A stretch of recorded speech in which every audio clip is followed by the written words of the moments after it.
கூடிய விரைவில் நாம் அண்ணாமலையார் நம்மளை கைவிட்டு போகிறார். திருப்பதி தேவஸ்தானத்தை இங்க ஆக்கிரமிப்பு செய்ய போது.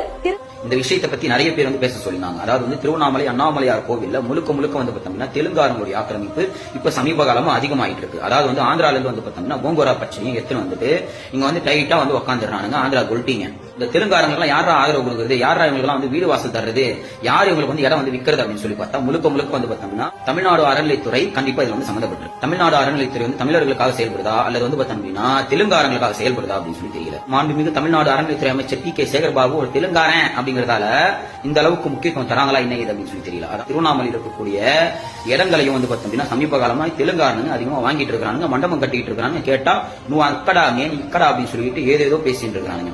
இது பார்த்தோம்னா திருவண்ணாமலை கோவில பார்த்தோம்னா முழுக்க தங்களோட கண்ட்ரோல்ல வரணும், தங்கள் கட்டுப்பாட்டில் இருக்கணும் அப்படிங்கிறதுக்காக பண்றானுங்களா என்ன ஏதுன்னு சொல்லி தெரியல. ஆனால் நம்முடைய தமிழர்களே தயவு செஞ்சு பார்த்தீங்கன்னா திருவண்ணாமலை இருக்கக்கூடிய இடங்களை தமிழர்களுக்கு வித்துக்கோங்க.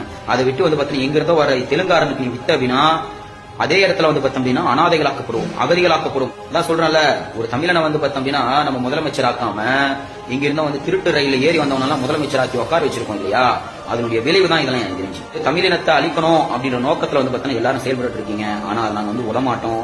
கண்டிப்பா சேர சோழ பாண்டியர்கள் வழியில பார்த்தோம்னா நாங்க வந்தவங்க, நாங்க பிரபாகரன் வழியில நாங்க கண்டிப்பா பதில் சொல்லுவோம். என்றும் அன்புடன் நன்றி.